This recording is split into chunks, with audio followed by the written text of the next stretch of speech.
우리 하나님 아버지는 온 세상의 통치권을 자녀에게 위임하신 것입니다.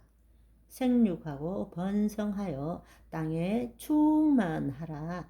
땅을 정복하라. 내가 지은 모든 생물을 다스리라 하셨는데 마귀가 인간에게 죄를 짓게 했죠. 창세기 3장 4절 5절을 보시면 뱀이 여자에게 이르되 너가 결코 죽지 아니하리라. 너희가 그것을 먹는 날에는 너희 눈이 밝아져 하나님과 같이 되어 선악을 알즉 하나님이 아심이니라. 이 말씀을 여러분 마귀의 관점에서 한번 생각해 봅시다. 겉으로 드러나 있지 않지만 뱀에게 들어온 사탄은 하나님의 생명으로 그 형상대로 지음받은 인간이 얼마나 미웠을까요? 그 인간을 속임으로 하나님을 대적하고자 한 것입니다. 이 안에는 사탄이 하나님께 대해서는 이렇게 말하는 것입니다. 당신이 만든 자식이 정말 당신의 형상과 모양대로 지음 받았습니까?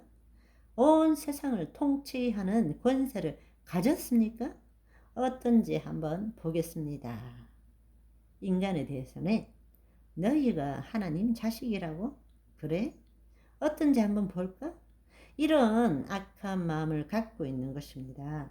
그런데 자유의지를 가진 인간이 하나님의 말씀 대신에 마귀의 말에 유혹된 것입니다. 창세기 3장 6절을 보시면 여자가 나무를 본즉 먹음직도 하고 보암직도 하고 지혜롭게 할 만큼 탐스럽기도 한 나무인지라. 여자가 그 열매를 따먹고 자기와 함께 있는 남편에게도 주매 그도 먹은지라. 이것이 타락입니다. 먹음직하고 보암직스럽고 탐스럽기도 한 자신의 생각과 느낌, 그것이 죄를 지었습니까? 생각하고 느끼고 그것을 받아들인 것이 누구입니까? 바로 하와의 목숨, 생명, 나, 바로 혼 아닙니까? 내가 하나님 말씀보다 세상에서 들어오는 스스로 즐겁게 하는 생각과 느낌을 내가 택한 것입니다. 그것이 바로 죄라는 것입니다. 그 결과로 우리는 세상에 의존하는 존재로 타락한 것입니다. 죄의 결과는 하나님의 영이 떠난 것이죠. 하나님께서는 죄와 함께 구할 수 없기 때문에 인간으로부터 떠나신 것이고 하나님 없이 존재하는 자가 바로 인간이 된 것입니다. 하나님께서는 예수님을 이 땅에 보내신 이유가 뭘까를 한번 생각해 봅시다. 이제 마귀의 이야기를 했다면 이제 하나님의 관점에서 한번 생각해 봅시다. 하나님께서는 당신께서 창조하시고 계획하신 일을 결코 포기하지 않으십니다. 그걸 포기하면 당신 자신을 부인하는 것이기 때문입니다. 그렇다면 하나님께서 왜 예수님을 이 땅에 보내셨을까요? 하나님께서 우리에게 은혜를 베푸신 이유가 무엇일까요? 우리는 흔히 죽을 수밖에 없는 영원한 형벌 속에 처할 수밖에 없는 우리를 구원하시기 위해서라고 생각합니다. 그러나 하나님의 관점에서 한번 생각해 보십시오. 당신께서 계획하시고 선포하신 것을 포기할 수 없기 때문입니다. 그것이 바로 하나님 자신을 부정하는 것이기 때문입니다. 그래서 하나님께서 하신 일은 인간에게 다시 기회를 주신 것입니다. 그것이 바로 예수님이 이 땅에 오신 이유이고 은혜의 근원인 것입니다.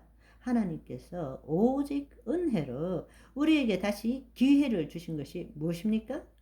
그것은 다시 창조 때의 상태로 돌아가도록 하신 것이고 다시 우리가 자유의지를 가지고 하나님과 인간이 맺은 행위 언약을 지켜라 라고 말씀하신 것입니다.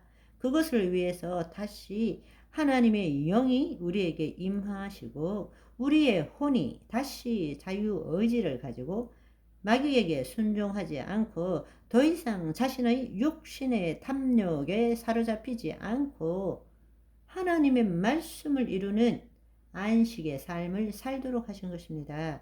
하나님의 본래 목적은 바로 창조 때 천지와 인간을 지으시고 하나님께서 이 땅에 오셔서 자녀들이 에덴 동산에 하나님과 교제하고 아담과 하와의 그 후손들이 온 땅에 에덴 동산을 확장해 나가는 것이었습니다. 그것을 이루시기 위해서 하나님께서는 다시 예수님을 보내셔서 다시 인간에게 기회를 주시고 나중에 다시 오시는 예수님을 보내셔서 심판하게 하시고 종국에는 선택받은 자들이 새하늘과 새 땅에서 하나님의 자녀들로서 새 예루살렘에서 영원한 안식을 누리도록 하는 것입니다. 그것을 위해서 성부 하나님께서는 성자 하나님을 이 땅에 보내신 것입니다.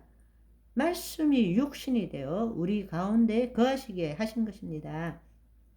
이 땅에 오신 성자 하나님께서는 인자로 오셨습니다. 그분은 새 언약을 이루시기 위해서 죽음으로 우리 죄를 사하시고 부활 승천하심으로 하나님의 영이 우리에게 임하시도록 하신 것입니다. 또한 이 땅에 계실 때 우리도 다시 처음 상태에서 행위 언약을 지킬 수 있음을 친히 보여주신 것입니다. 예수님은 성자 하나님이시지만 모든 것을 포기하시고 이 땅에 인자로 오셨습니다. 다른 말로 타락하기 전 아담처럼 오셨다라는 것입니다. 그래서 마지막 아담이라고 예수님을 부르는 것입니다. 처음 창조된 인간과 동일한 상황을 맞이하게 하셨습니다. 아멘. 모범을 보이신 예수 굽히지 않으셨네.